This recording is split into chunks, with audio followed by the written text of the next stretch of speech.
They say our habits define us. The small choices we make on a daily basis add up to be the total sum of who we are. And if you want to become something more, you start with incorporating new habits. So this week on Studio 5, we are rolling out a series called Habits of, and each day we will focus on something new. Today we are sharing the habits of a strong communicator, and my next guest will describe the sort of person who knows how to kindly and effectively communicate with those we love. For minimal contention and maximum connection, who better to talk to us than Studio 5 relationship contributor, Dr. Matt Townsend. So Matt, thank you. Welcome in again. Good to have you. Thanks, Sarah. You have studied communication for over 30 years. I'm old. You're not old. I'm you so old. are experienced and wise. Thank you. Thank you. So what makes a good communicator? You know, there's a variety of things, but when it comes right down to it, we have to be real. We have to be able, have to want it, and we have to be in the moment. Present. We have to be present. So the first habit of every great communicator is that they are present and they know how to be in sync with another. Okay? So have you ever gone to like, I don't know, some event and they had a drawing? Yeah. You remember the rule for the drawing is that you must be present. At the end of the night. To win, right? And if we're not present in our conversations, we don't win, period. Okay. If you are not having your head in the game, your heart in the game, your body in the game, how many times have you just been tired and you're too tired to actually care? Or you're too tired to take another thought and go a little deeper on something. So we have to be present. And what that means generally is we got to turn off everything else. To be a good communicator, I got to find out who my audience is, dial into my audience, and start understanding my audience so that I can start delivering messages to my audience. Okay. That's good communication. So it's not just looking at you. I mean, it's hearing you. It's hearing you. It's being in your space. Body language. Being physically present. All the things. A lot of us are way too tempted to just text it. But when you're texting it, you're not always present, and they're not always present, and you're not reading the nuance. And sometimes we would rather call them then instead of being with them. A lot of messages are better delivered in their presence, right? Because we have proximity. And when I have proximity, I have way more information that I can use to have a better conversation. Presence, presence, presence. Okay. I understand you have a toolkit. Yeah, there's a ton of things we can do. One of my favorite things with being present as far as the tools is lose yourself a little bit and start dialing into them, turn off your distractions, get rid of all the things that are going to interrupt. The more important the conversation, the more you actually have to turn and be present. We all as human beings have mirror neurons. So if I sit with somebody long enough, my brain starts to mirror them, which is why when they start to tear up, I start to tear up. When they smile, I smile. When they trip, I feel for that, right? That mirroring can only take place if we turn and are present in picking up all the data. Yeah. And it's natural to being human. I cry all the time. Like if you're going to cry, Matt, I will cry with you. Let's cry together. I will. I'll cry with you for sure. I'll try to find something to cry about. Don't cry. We'll cry together. Yeah. I know. Okay, so it's being there. One thing I do notice is if somebody has like their phone right in front of them, right away, the conversation's over. The research even shows if the phone's in the room. Yeah. Just having the phone in the room, or if the phone's on the table or near us, anywhere near us, the phone changes how present we are. Yeah. Isn't that crazy? No, you feel it. You feel it. We all know it, don't we? Okay, so curiosity. Yeah, the second habit is that habit of caring curiosity, meaning you gotta care. Like I gotta be interested in you, because if I'm not, you know.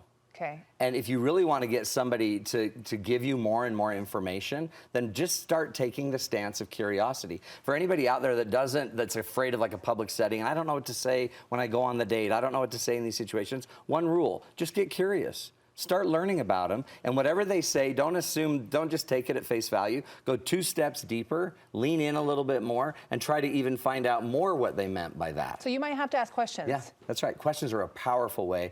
And again, be careful with the questions. Let the questions come from what they're saying, not from just your head. Let what they're talking about start to guide what we should go talk about next. Okay. Right? When they say a general statement, go ask them to be a little bit more specific about the general statement. I'd like to know more about that. Okay. Or tell me where you first experienced that in your life, and let them go share with you where they first felt this experience. There's power in curiosity, and the best communicators out there are curious. The best communicators out there, by being curious, it means they're usually listening way more than speaking. But because they've been curious and they've learned more, they actually are better at speaking because I know what you're interested in. Right. Well, and then you usually find that connection. You find some common ground in Power there. there. How do you bring perspective into it? One of the coolest things I learned in kind of my graduate program was that as human beings, one of the highest things we can do as a human is to learn to take the place of another. Learn to think and see how they see the world. And humans can do that. The rest of the animal kingdom, the deer's not out there thinking, I wonder how those hunters feel out in this cold, cold winter. Like, they're not thinking that way, but we can think that way. And we can actually practice taking the place of other. A lot of us, instead of actually taking their place and actually having sympathy or empathy for them, what we do is we have automatic thoughts and we have judgment. So when we hear somebody on the news or whatever, we immediately judge them. But what you might want to do is stop and sit for a second and think, what would it be like if I had someone I loved that was just indicted for something? What would I be going through? How what is would that I be person feeling right now to be in that position? I wonder how they're feeling at this moment. That's so powerful, because the minute you take the place of the other, it changes you and it allows you to actually present messages with more like nuance, with more caring, and being more real. I think we try to do that with our kids a lot, or sometimes we forget to do that with our kids when they're trying to talk to us and explain to us. We're so focused on saying things to them and not realizing how hard it is for them to speak to us about things. I think it was Jim Gaffigan that said, when a child loses his balloons and they float up and the parents just like, don't worry about it, they're just balloons. No, it's their balloon. Yeah. He said, imagine that was your wallet. Just floating up into New York. And he says the minute he could take the place of that and replace it with something that meant something to him, he could connect to the kid better. Okay.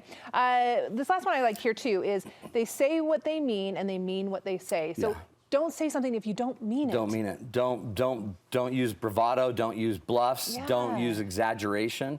The best communicators, when they say it, they mean it. And they literally are meaning what they're saying, and they're not going to say it if it's not meant and if it's not felt. And that makes it so that you can actually believe what I'm saying.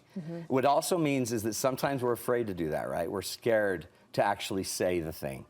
But the power about being a really effective communicator is people trust you more because you've gone through all these other steps.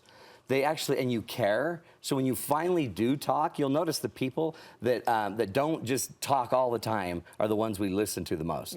The minute Grandpa finally says something, you listen. Or Grandma, we're like, listen to them. They hardly ever talk. Such good advice, good words, Matt. Tell us about your Becoming One program real quick. Becoming One is one of my favorite things we're doing. It's just a really inexpensive monthly subscription where you get a call with me every week. And we answer questions. I coach people live, and we answer any questions you have about any relationships in your life. And we give you tools, videos, workshops. There's hundreds of hours of content on there. Great information. At Townsend.com. Great advice. Matt, thank you. We always appreciate you being here. Appreciate you.